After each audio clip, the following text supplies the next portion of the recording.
When Catherine discovers King Charles is sick with consumption and his days are running short, her preparations to wed him off to Queen Elizabeth go south. Turning to Anjou as a possible suitor, Catherine essentially wrecks those plans as the two queens show up on his orgy and a guy is performing a service, let's just say. You know what I mean. Elizabeth acknowledges she was never going to marry either brother in the first place, hence she chooses to return to England. She has to preserve her power as a woman by the choices she makes and the way she interacts with men. And hey, I believe we all can get that.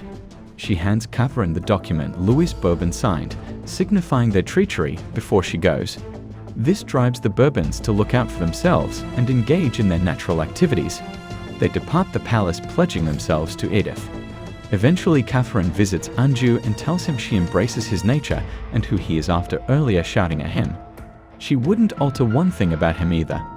Now, although I believe part of this was sincere since Catherine's mother, there is another reason we will know next week in the finale for her to have such a rapid change of heart.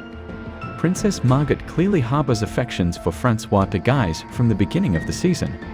Though unbeknownst to her, males draw her in, and he is really elderly. Still, the age difference doesn't discourage the young princess. So initially he pushes Margaret away with nasty remarks to defend her when the Catholic League presses him to wed her. He does have some type of conscience following all.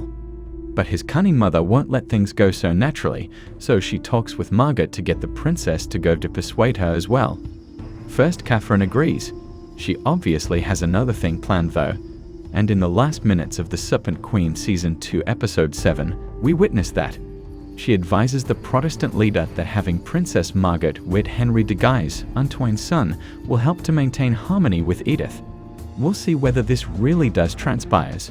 One thing is absolutely clear though, Margaret will not be content. Another possibility is Charles marrying the Austrian Catholic Sisi, as he has promised to be baptized and convert to Protestantism to maintain peace and please Edith. Edith says she saw in a vision that Charles is a dying monarch when he and Catherine arrive, nevertheless. What good then is going to help her? At this point, Catherine recommends Margaret and Henry's marriage. King Charles is baptized in the last hours nevertheless. Furthermore, Catherine claims she will also sign over the regency to Edith once Margaret and Henry are married, therefore adding even more significance to this piece. Alessandro, Rahima, and Catherine's brother is in a relationship, we learn.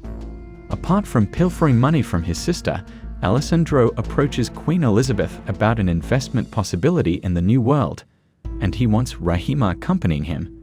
When Catherine sees the couple, she hears all, including the treachery.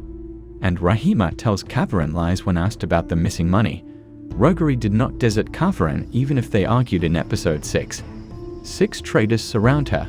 The Bourbons, the Guises, Rahima, Alessandro, and Montmorency, who earlier in the episode led Edith to be baptized as well. She asks him to show her what she should see in her visions. A youngster can be the 6th traitor, yet who? Next week in the Serpent Queen Season 2 Episode 8, All Saints' Day, we will definitely find out.